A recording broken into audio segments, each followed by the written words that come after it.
Assalamualaikum warahmatullahi wabarakatuh. Selamat pagi adik-adik semuanya, siswa-siswi SMA Sulawesi Selatan. Bagaimana kabarnya pagi ini? Saya harap semuanya berada dalam kondisi yang sehat ya. Saya juga ucapkan terima kasih kepada Bapak Ibu Guru pendamping yang mendampingi siswa-siswi di sekolah. Saya harap semoga Bapak dan Ibu Guru juga berada dalam kondisi yang sehat dan juga baik. Baiklah, pada pagi hari ini kembali lagi pada program Smart School pada pembelajaran literasi bahasa Inggris bersama saya Nur Aulia Amalia.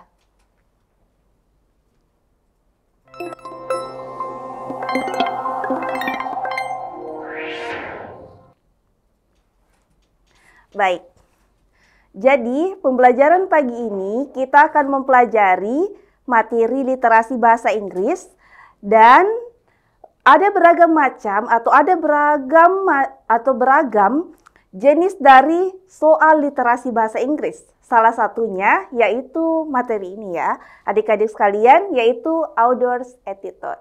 Nah, beberapa dari jenis soal yang pernah masuk dalam literasi bahasa Inggris pernah diajarkan juga oleh beberapa pengajar sebelumnya, yaitu main idea, purpose of the text, detail information. Nah, pada pagi hari ini kita akan mempelajari mengenai materi ini ya, yaitu Outdoors Attitude. Oke. Ketika kita melihat jenis atau bentuk soal ini, kita coba melihat ini mungkin kelihatannya biasa ya, kita lihat kosakatanya ya. Nah, coba kita lihat outdoors itu, outdoors berarti penulis. Ya, ini penulis. Kemudian attitude adalah sikap. Jadi ketika kita menggabungkan antara outdoors dan kata attitude ini, berarti kita bisa mengambil pelajaran atau arti bahwa yang dibahas di sini mengenai sikap penulis. Oke. Jadi bentuk soal ini membahas tentang sikap penulis terhadap suatu teks. Seperti itu. Oke.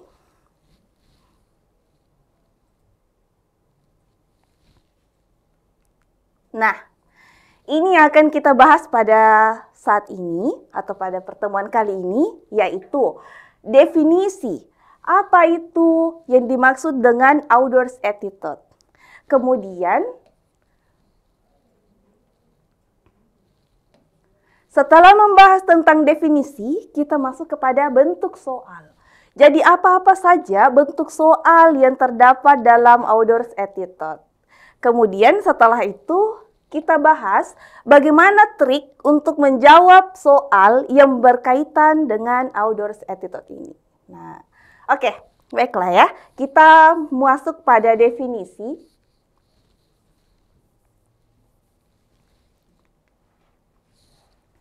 Oke. Jadi, outdoors attitude merupakan salah satu jenis pertanyaan yang meminta penentuan sikap atau emosi penulis terhadap topik bacaan berdasarkan bacaan yang dipaparkan. Nah, dari definisi ini,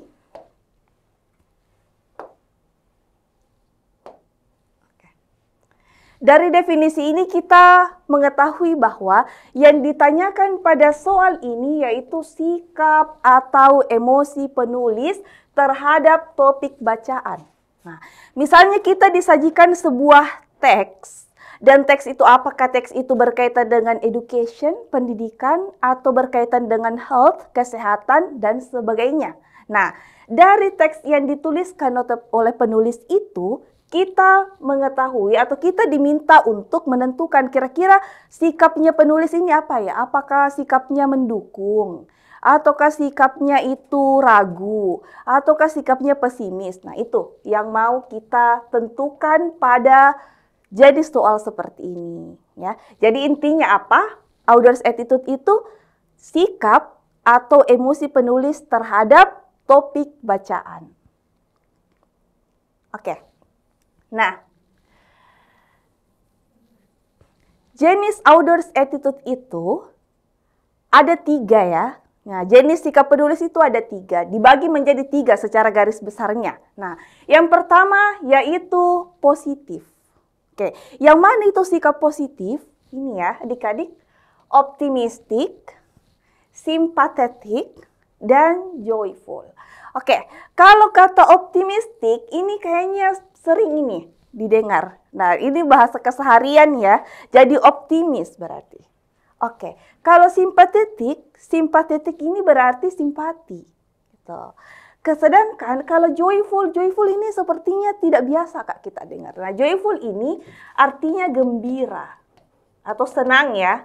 Nah, jadi ini adalah beberapa sikap positif dari sikap penulis yang positif. Nah, apa itu tadi? Optimis, simpatik, dan gembira ya.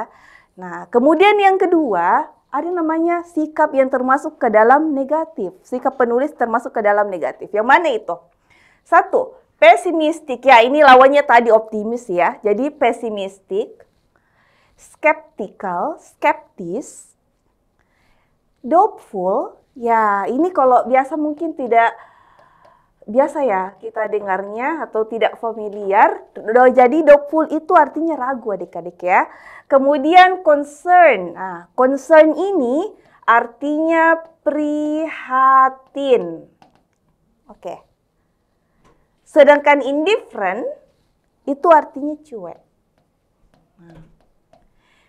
Jadi ini adalah termasuk ke dalam sikap penulis yang negatif. Jadi pesimis, skeptis, ragu, prihatin atau concern, dan indifferent yang berarti cuek. Gitu ya. Nah. Oke, kalau ada sikap positif, ada sikap negatif, lalu sikap yang ketiga itu termasuk ke dalam kategori apa ya? Oke. Nah, netral. Jadi sikap yang ketiga itu adalah sikap yang netral. Nah, jadi yang mana yang termasuk ke dalam sikap netral, Kak? Yang pertama, realistik ya, realistis. Yang kedua, objektif. Ya, objektif itu termasuk juga ke dalam sikap penulis yang netral. Dan yang ketiga, persuasif, yang bersifat ajakan. Ternyata ajakan ini termasuk ke dalam sikap penulis dikategorikan sebagai netral. Jadi itulah tadi beberapa jenis dari sikap penulis. Nah, terbagi ke dalam 3 tadi, yaitu positif, negatif, dan juga netral.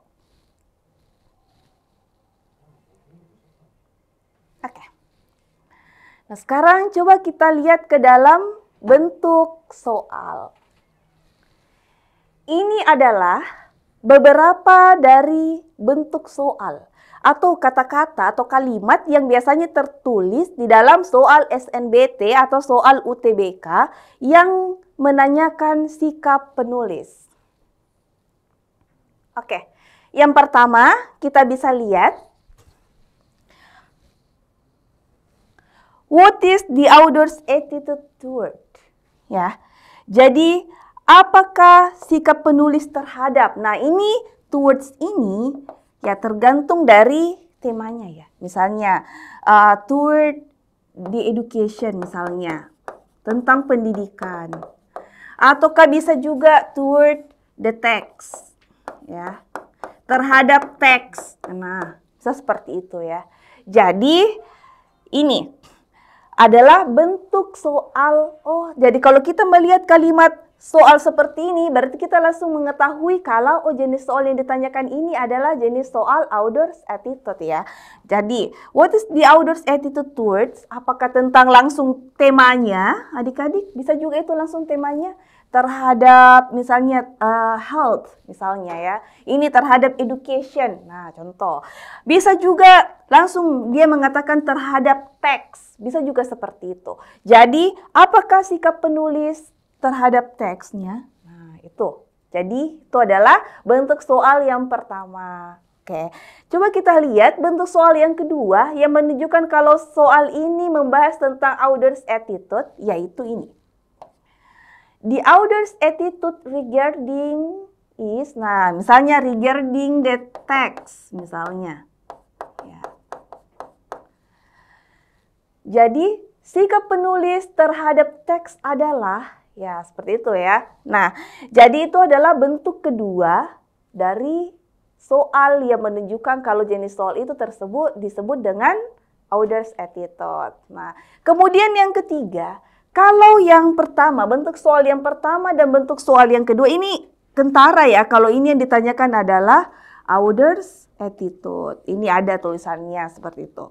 Kemudian ini juga. Nah, bentuk soal yang ketiga ini paling sering muncul di dalam soal SNBT, apalagi SNBT tahun 2024 yang baru-baru ini ya. Jarang sekali menggunakan kata author's attitude ini ya adik-adik ya, tapi diganti dengan kata tune. Ya, ini kalau dicari artinya di kamus biasanya berarti apa?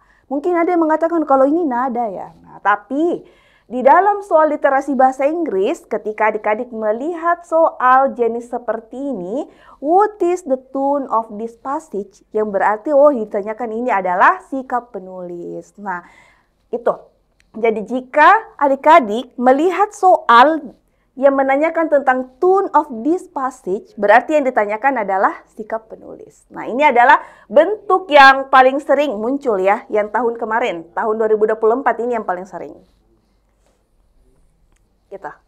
Oke. Jadi inilah bentuk-bentuk soal literasi bahasa Inggris yang berkaitan dengan author's attitude. Nah,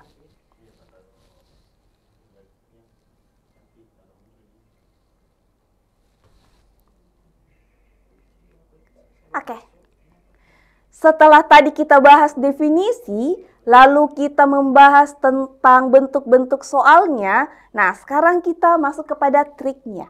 Bagaimana ya cara menjawab pertanyaan jenis author's attitude itu? Oke, kita mulai dari yang pertama. Yang pertama, trik yang pertama, baca minimal kalimat awal dari setiap paragraf. Jadi sebenarnya yang pertama itu adalah kita harus pahami apa yang menjadi ide pokok dari paragraf tersebut yang ada di dalam teks ya. Nah, caranya seperti apa Kak? Caranya yaitu baca minimal kalimat awal dari setiap paragraf. Oke. Idealnya kita baca kalimat awal dan kalimat terakhir. Namun bisa juga diambil dari kalimat awal. Kenapa ya Kak dibaca kalimat awal dari setiap paragraf? Karena kalimat awal dari paragraf itu biasanya memuat ide pokok dari paragraf tersebut. Jadi langkah yang pertama, gimana caranya tadi? Kita harus mengetahui apa ide pokok dari teksnya. Nah, ide pokok dari teks didapatkan dari mana? Jadi kita baca ide pokok dari setiap paragraf. Lalu, bagaimana caranya ya Kak? Bacaan caranya adalah baca minimal kalimat awal dari setiap paragrafnya. Karena itu tadi. Karena di dalam setiap paragraf itu biasanya dimuat di kalimat awalnya itu ide pokok dari setiap paragraf. Kemudian yang kedua, pahami ide pokok dari setiap paragraf. Nah, jadi setelah tadi kita baca minimal kalimat awal dari setiap paragraf, yang kedua adalah kita pahami ide pokoknya. Oh, jadi kita baca kalimat awalnya setiap paragraf ini bahas apa ya? Nah, setelah itu pahami. Oh, jadi yang dibahas di paragraf ke-1 ini misalnya tentang apa? Dibaca lagi kalimat kedua, paragraf kedua, kalimat awalnya. Ternyata yang dibahas ini ide pokoknya paragraf kedua ini tentang apa? Seperti itu ya adik-adik. Jadi kita baca kalimat awalnya, kemudian kita pahami ide pokoknya dari setiap paragraf itu. Kemudian yang ketiga, perhatikan cara penulis menggambarkan situasinya. Ini juga. Jadi Perhatikan cara penulis, karena tadi kita sudah mengetahui ide pokok dari setiap paragraf. Misalnya ada 3 paragraf, dan kita telah baca kalimat awalnya masing-masing dari paragraf itu. Lalu kita sudah melihat atau pahami ide pokok dari setiap paragraf itu. Lalu kita bisa mengetahui ya, perhatikan gimana nih cara penulis menggambarkan situasinya. Nah, itu tadi kita perhatikan dari jenis yang kita bahas di slide sebelumnya ya. Apakah ini termasuk ke dalam sikap penulis yang positif? Apakah termasuk ke dalam sikap penulis yang negatif tadi? Ataukah sikap penulis yang netral? Seperti itu ya adik-adik. Kemudian setelah menentukan ini sikap penulis yang positif, negatif, atau netral, yang keempat itu adalah kita menentukan jenisnya. Misalnya, jenis, oh ini ternyata setelah kita baca kalimat awalnya dari setiap paragraf dan kita pahami ide pokoknya, ternyata yang dibahas itu adalah tentang positif semua. Nah, oh berarti ini membahas mungkin tentang sikap penulis mendukung ya terhadap isu yang dibahas di dalam teks seperti itu. Jadi inilah tadi beberapa trik yang bisa kita gunakan untuk menjawab pertanyaan author's attitude. Seperti itu ya, adik ya. Oke. Setelah kita bahas trik ini, mari kita masuk kepada latihan soalnya.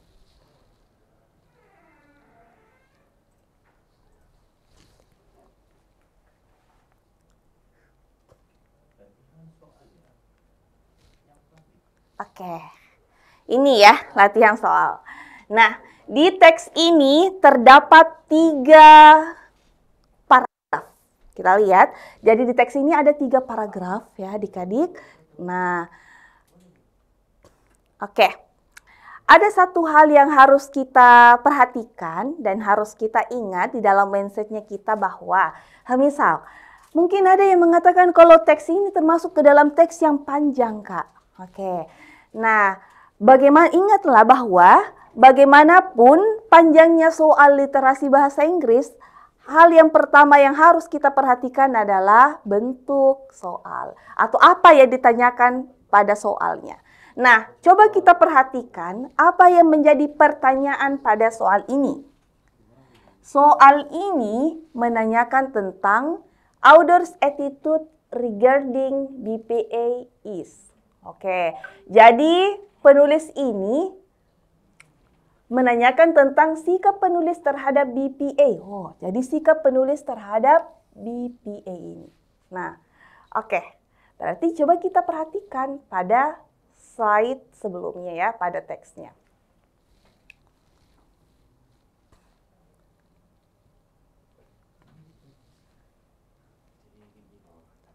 Nah, kalau mendapatkan soal seperti ini, apakah kita harus baca semuanya? Ya, tidak ya adik-adik. Karena tadi kita perhatikan ke dalam soal ini bahwa, ingat tadi, sikap penulis terhadap BPA. Berarti kita fokusnya terhadap BPA ini saja. Sikap penulis terhadap BPA. Nah, sekarang coba kita perhatikan mulai dari teks yang pertama. Paragraf yang pertama ya. Oh, jadi jika sudah kita ketahui bahwa ini membahas tentang BPA, berarti kita fokusnya kepada paragraf yang membahas tentang BPA ini. Nah, coba kita lihat dari paragraf yang pertama, apakah ada membahas di sini tentang BPA? Oh, ada. Tapi lebih kepada penjelasan ya. Nah, oke. Lebih kepada penjelasan. Oke, ini ada, tapi berkaitan dengan penjelasan. Nah,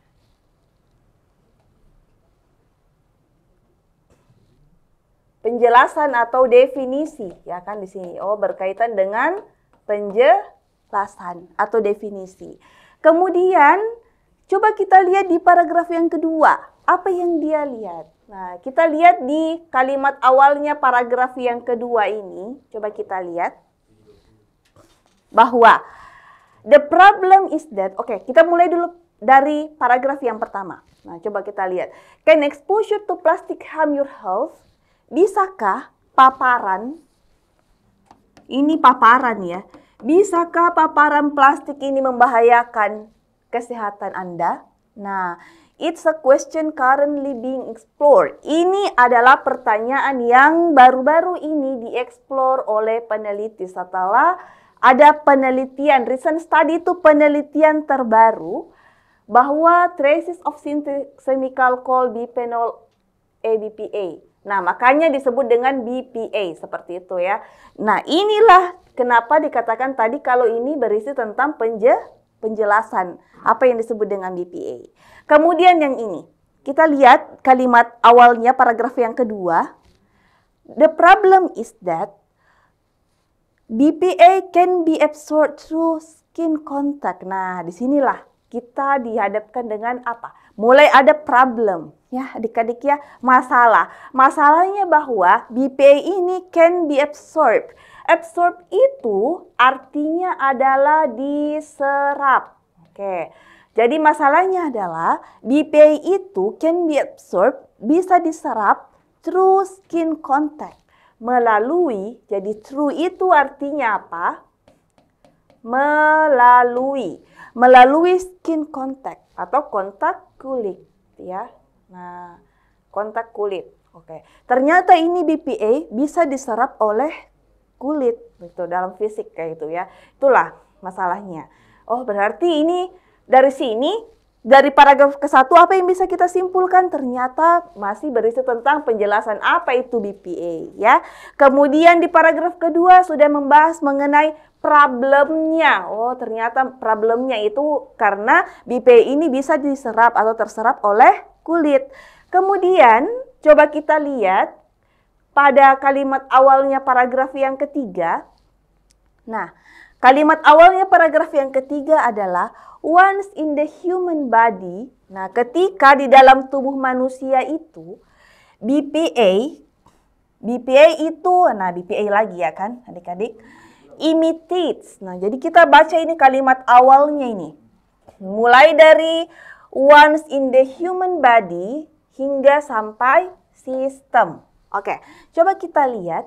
Once in the human body, ketika di dalam tubuh manusia itu BPA imitates. Nah, ini termasuk sering ya muncul ini kosakata imitates.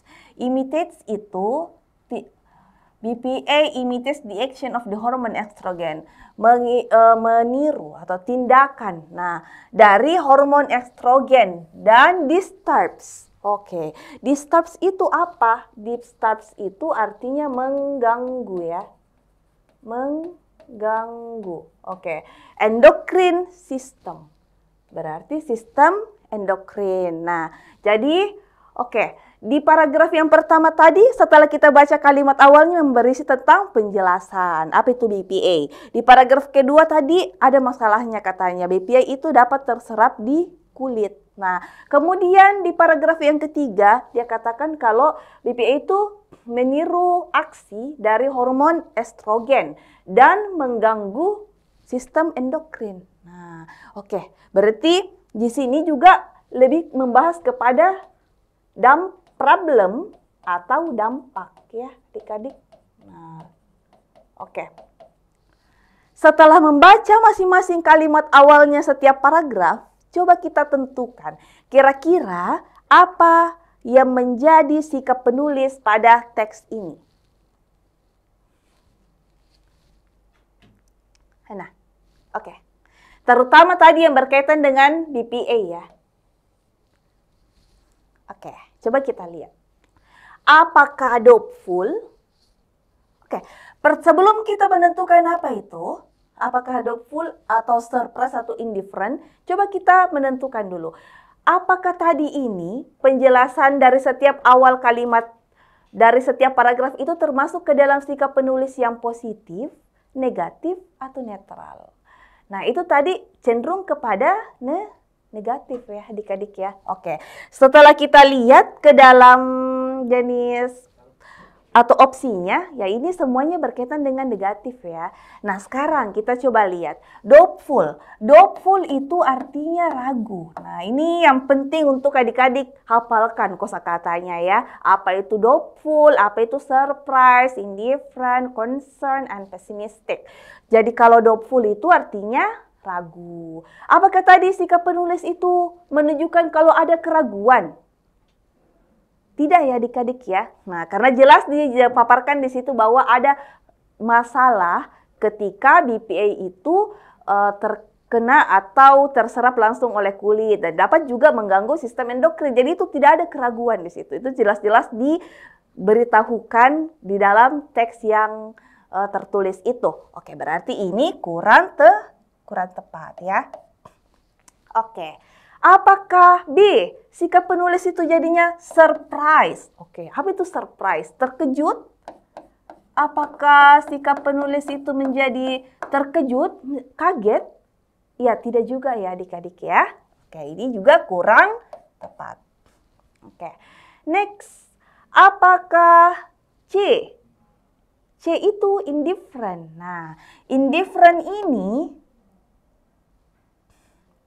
artinya cuek, ya. Jadi indifferent itu artinya cuek. Apakah ini termasuk ke dalam sikap yang cuek?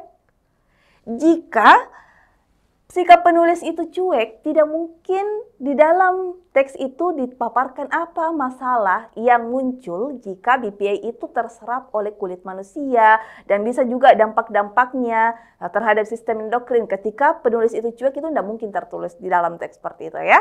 Jadi ini juga kurang tepat. Lalu concern. Concern ini artinya apa? Prihatin. Oke. Jadi concern itu artinya prihatin. Apakah ini concern itu termasuk ke dalam sikap penulis berdasarkan teksnya? Iya, termasuk ya adik-adik ya. Kenapa? Karena tadi dipaparkan kalau apa yang menjadi masalahnya atau dampaknya terhadap kulit manusia atau terhadap tubuh manusia jika sampai BPA itu terserap oleh kulit seperti itu. Maka ini bisa. Nah, kemudian pesimistik. Apakah pesimistik? Oke. Jika pesimistik, pesimis. Nah, lalu kalau pesimis ini juga termasuk ke dalam kurang tepat. Kenapa bisa dikatakan ini kurang tepat? Karena pesimis itu berarti ada sesuatu ya. Ini contoh misal, ada sesuatu yang ingin kita sampaikan atau ada sesuatu yang ingin kita capai, lalu kita merasa kurang dalam diri kita. Apakah saya bisa ya? Ataukah misalnya jika ini terjadi BPA, apakah ini akan berhasil? Ataukah apa dan sebagainya? Atau percobaan ini akan berhasil? Nah, itu. Ataukah dia merasa ini kayaknya tidak berhasil? Itu pesimis namanya. Apakah ada tadi? Menunjukkan tadi kata-kata seperti itu? Ataukah dalam kalimat-kalimat yang kita baca tadi menunjukkan kalau sikap penulis ini pesimis? Ya, tidak ada ya adik-adik ya. Maka jawaban yang tepat untuk pertanyaan yang pertama ini, sikap penulis terhadap BPA itu adalah concern ya, atau prihatin ya, prihatin terhadap dampak dari BPA itu jika terdampak pada kesehatan manusia gitu. Tuh, ya. Maka jawaban yang pertama untuk pertanyaan pertama adalah opsi D. Baik, kita melangkah kepada pertanyaan yang kedua. Nah, ini. Oke. Pertanyaan yang kedua adalah, di sini kita lihat ada 3 paragraf juga ya, adik-adik ya, ada 3 paragraf. Nah, sekarang pertanyaannya berkaitan dengan the author's attitude towards the use of antibiotics. Oke, berarti yang ditanyakan adalah, nah, sikap penulis lagi, adik-adik. Dari mana kita taunya kalau ini termasuk ke dalam jenis soal author's attitude? Kita bisa lihat dari pertanyaannya, ya, adik-adik ya. Kalau yang ditanyakan adalah the author's attitude towards the use of antibiotics. Jadi, sikap penulis terhadap the use. Nah, the use ini artinya penggunaan. Gitu ya. penggunaan antibiotik. Jadi sikap penulis terhadap penggunaan antibiotik. Oke, berarti ini terhadap penggunaan antibiotik. Oke, sekarang kita perhatikan ke teksnya. Kita mulai dari paragraf yang pertama. Nah, sekarang kita melihat jika tadi kita sudah mengetahui bahwa yang ditanyakan adalah sikap penulis terhadap penggunaan antibiotik, maka kita lakukan yang namanya teknik scanning ya, adik-adik ya. Yang mana itu scanning, Kak? Nah, ini scanning adalah teknik fokus pada informasi yang ditanyakan. Oke. Jadi yang ditanyakan ini adalah sikap penulis, tapi bukan berdasarkan satu teksnya ya, tapi yang ditanyakan berdasarkan topik tertentu. Berarti berkaitan dengan the use of antibiotik saja. Tentang penggunaan antibiotik. Kalau seperti ini, berarti kita fokusnya sama ini aja ya adik-adik ya. Penggunaan daripada antibiotik. Nah, gimana caranya, Kak? Caranya, kalau kita ditanyakan sikap penulis tapi bukan berdasarkan satu kesatuan teksnya, berarti yang kita cari adalah apa yang menjadi keywords atau yang menjadi kata kunci dalam sebuah soal. Misalnya, ternyata antibiotik. Ya sudah teman, adik-adik kita lihat atau kita cari kata yang berkaitan dengan antibiotik ya. Nah, ini kita gunakan teknik scanning namanya. Fokus pada informasi yang ditanyakan. Oke, sekarang coba kita perhatikan ke dalam bentuk paragraf ke-1. Kita mulai dari paragraf yang ke-1. Apakah ada di sini menggunakan atau ada yang berkaitan dengan antibiotik? Di mana adik-adik? Apakah ada? Di sini. Ini ada ya? Betul ya? Ini. Nah. Ini. Oke. Ingat, berkaitan dengan penggunaan antibiotik. Oke, ada. Berarti kalau seperti ini ingat tadi, kita gunakan teknik scanning. Jadi kalau kita ditanyakan sikap penulis, tapi berkaitan dengan topik tertentu, atau bukan berkaitan dengan keseluruhan dari teksnya, berarti kita cari keywords-nya tadi tuh. Antibiotik, oke. Kita fokuskan di situ. Kecuali ya, jika yang ditanyakan adalah sikap penulis terhadap suatu teks secara keseluruhan, barulah kita membaca kalimat awal dari setiap paragraf ya, adik-adik. Nah, sekarang kita lihat.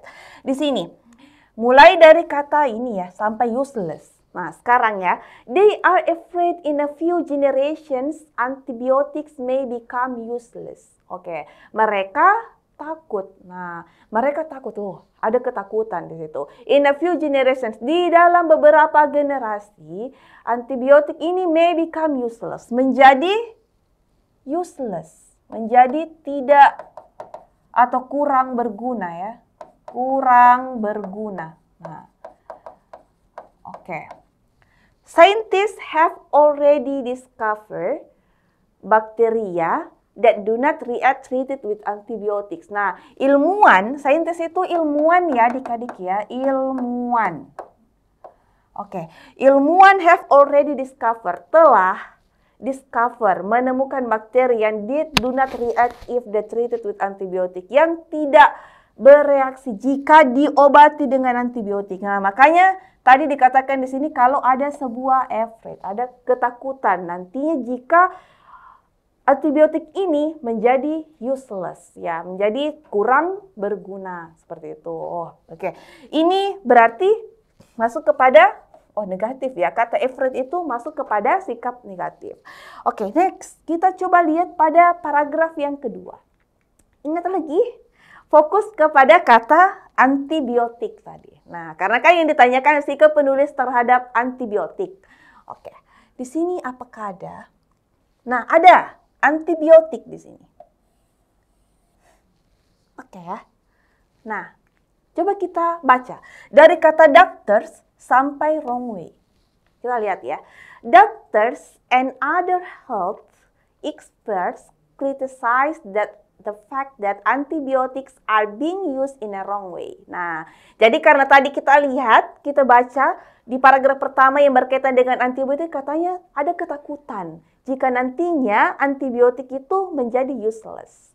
Nah, ini di paragraf yang kedua, mari kita baca. Doctors, ya, dokter and other health experts dan other ini artinya lainnya, ya.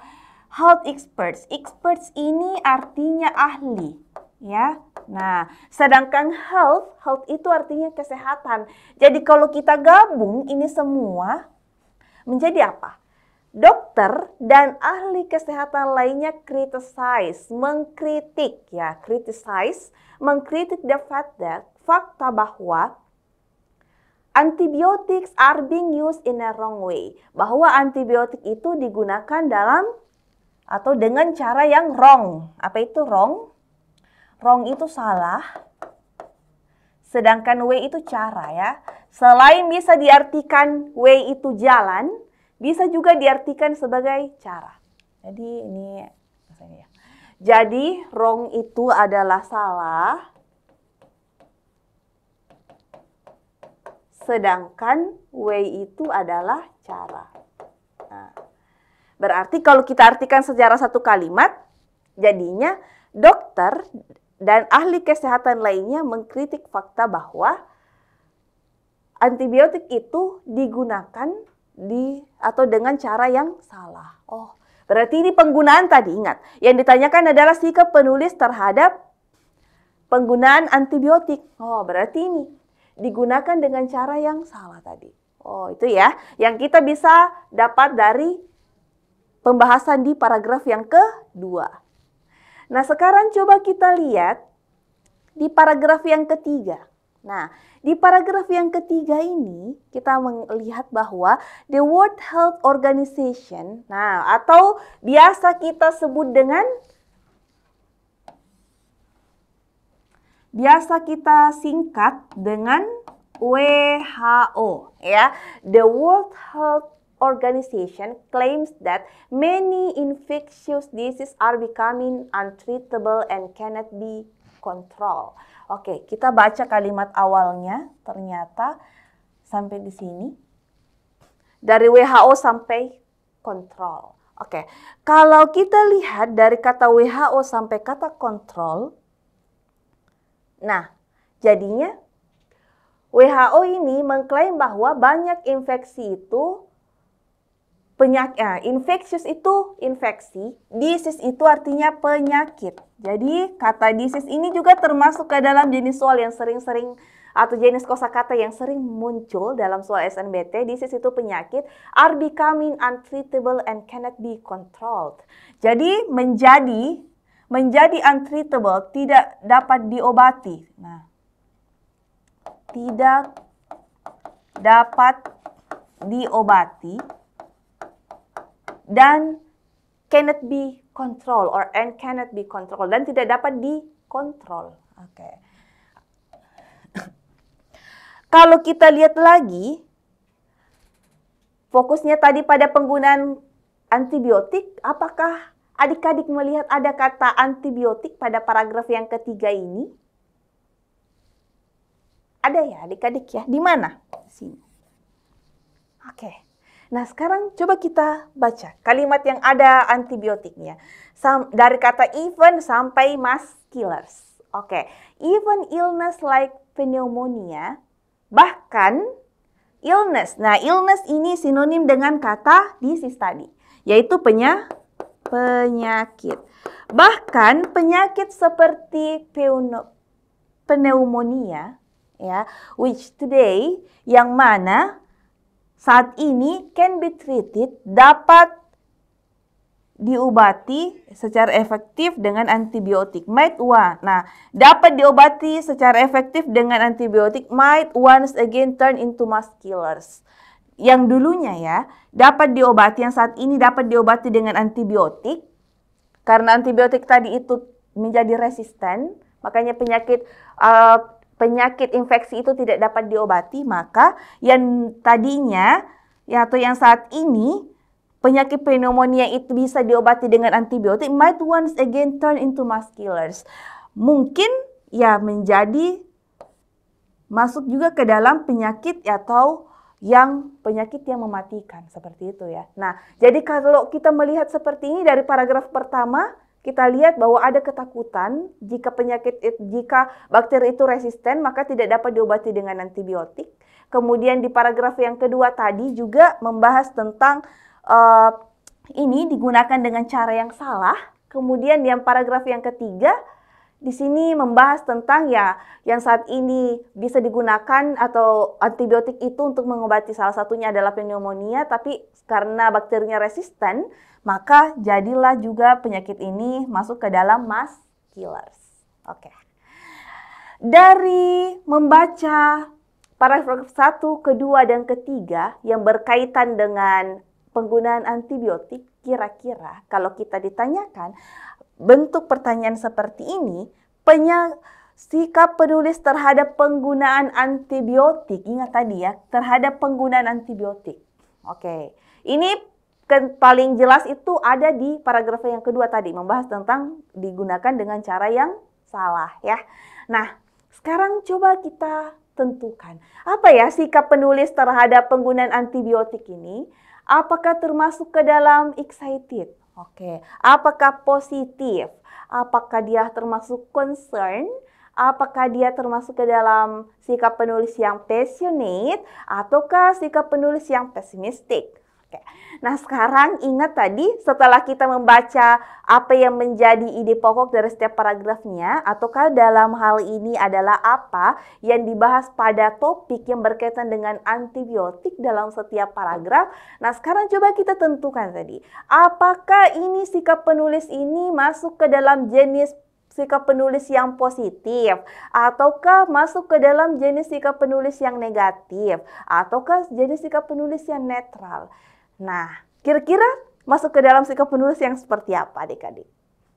Oke, kalau kita perhatikan tadi pembahasan mengenai antibiotik pada setiap paragraf itu, nah membahas tentang lebih kepada negatif ya. Ya, jadi lebih kepada jenis sikap penulis yang negatif. Nah, lalu coba kita perhatikan dari sini. Nah, apakah ada yang bisa kita eliminasi? Oke, pertama excited. Excited itu berarti gimana ya? Rasa senang, rasa bersemangat ya, excited. Apakah excited itu termasuk ke dalam sikap penulis yang negatif? Oh, tentu saja tidak. Itu masuk kepada positif itu excited ya. Berarti ini kurang tepat. Ya, nah kemudian positif, apakah termasuk ke dalam positif? Tentu saja tidak ya tadi ya, berdasarkan kita baca tadi mengenai antibiotik dalam setiap paragraf tadi. Nah, bukan termasuk ke dalam positif. Oke. Apakah ada lagi yang bisa kita eliminasi? Oke, kita lihat dulu pada opsi C, concern. Concern ini, nah ini artinya apa? Adik-adik prihatin. Oke, ini masuk ke dalam sikap atau jenis sikap penulis yang negatif. Oh, ini bisa kita simpan dulu ya. Oke, passionate. Kalau passionate itu berarti bersemangat. Ini hampir-hampir sama artinya dengan excited. Jadi, kalau seperti ini berarti masuk juga ke dalam sikap penulis yang positif ya. Oke. Dan yang terakhir, pesimistik. Nah, pesimistik ini juga pesimis. Ini masuk ke dalam sikap penulis yang negatif. Jadi ketika kita sudah bisa menentukan tadi, setelah membaca pembahasan mengenai antibiotik tadi, apakah ini termasuk positif, negatif, atau netral. Nah, sekarang kita tentukan, oh ternyata negatif. Nah, kita eliminasi dulu. Yang termasuk positif berarti kita bisa eliminasi antara A, B, dan D. Dan sekarang kita bisa melihat bahwa antara jawaban yang bisa benar itu jawaban C atau jawaban E. Tapi setelah melihat tadi kata-kata takut, kalau itu resisten, kemudian dilakukan dengan cara yang salah, kemudian di paragraf ketiga tadi bilang harusnya saat ini bisa digunakan untuk mengobati penyakit pneumonia, bahkan karena bakteri itu resisten, makanya antibiotik itu tidak bisa digunakan dan menjadilah penyakit pneumonia tadi menjadi mass killers. Nah, padahal katanya padahal bisa itu kita gunakan antibiotik untuk mengobati penyakit tersebut. Tapi karena bakteri resisten yang tadi, maka antibiotik tidak lagi bisa digunakan. Oke, berarti jawaban yang tepat apa? Nah, jawaban yang tepat adalah C. Oke, baik ya adik-adik, saya kira materi berkaitan dengan Audur's Attitude pada pagi hari ini cukup sekian. Saya harap bisa dipahami dengan baik. Oke, baik. Saya kira cukup sekian untuk pertemuan kali ini. Have a nice day. Assalamualaikum warahmatullahi wabarakatuh.